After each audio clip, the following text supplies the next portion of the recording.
అసలు ఈ పాకిస్తాన్ టీంకి తలా తోక ఉండదనే చెప్పాలా. ఎందుకు భయ్యా అంటే మొన్న ఏషియా కప్లో భాగంగా పాకిస్తాన్ మీద మనం ఫస్ట్ మ్యాచ్ గెలిచినప్పుడు వాళ్ళు ఏం చేశారు, మన వాళ్ళు షేక్ హ్యాండ్ ఇవ్వలేదని చెప్పేసి తీసుకెళ్ళి ఐసీసీకి కంప్లైంట్ ఇచ్చారా.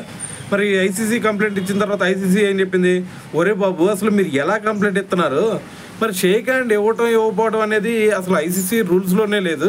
మళ్ళీ వాళ్ళు ఇప్పుడు షేక్ హ్యాండ్ ఇవ్వలేదని చెప్పేసి పిల్లల్లాగా వచ్చి మాకు ఎలా కంప్లైంట్ చేస్తున్నారా బాబు అని చెప్పేసి మరి దాని గురించి అసలు పట్టించుకోలేదు.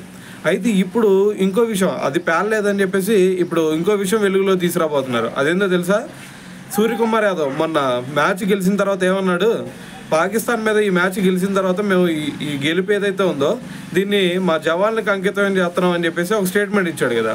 అయితే ఇప్పుడు ఈ పాయింట్ను పట్టుకొని అసలు స్పోర్ట్స్లో సూర్యకుమార్ యాదవ్ ఎలా ఇటువంటి పాలిటిక్స్ని తీసుకొస్తాడు, అసలు జవాన్లకి అంకితం ఇచ్చేది ఏంది, అసలు ఏమి నేర్పుతున్నాడు స్పోర్ట్స్కి అని చెప్పేసి మళ్ళీ ఇప్పుడు ఐసీసీ దగ్గరికి వెళ్ళి కంప్లైంట్ ఇవ్వబోతున్నారని చెప్పి ఒక న్యూస్ వచ్చిందనమాట. మళ్ళీ జరిగేది ఏంది, అదే కదా, ఎవరికి అంకితం ఇస్తే నీకెందుకు, మ్యాచ్ గెలిచామా లేదా అయిపోయిందా అంతవరకే. నీకు ఇబ్బంది పెట్టే విధంగా ఏదన్నా నీ దగ్గరకు వచ్చి స్లెడ్జింగ్ కానీ లేదంటే నీ మీద ఏదన్నా దుర్భాషలు ఆడారా, లేదు కదా. సో ఎవరికి అంకితం ఇస్తే వాళ్ళ గెలుపు వాళ్ళ ఇష్టం, ఎవరికి అంకితం ఇస్తే నీకెందుకు. సో మళ్ళీ ఐసీసీ మళ్ళీ ముట్టుకెళ్ళేసిద్ది, మళ్ళీ వస్తారు. సో ఇదే కదా జరిగేది పాకిస్తాన్తో ఎప్పుడు కూడా.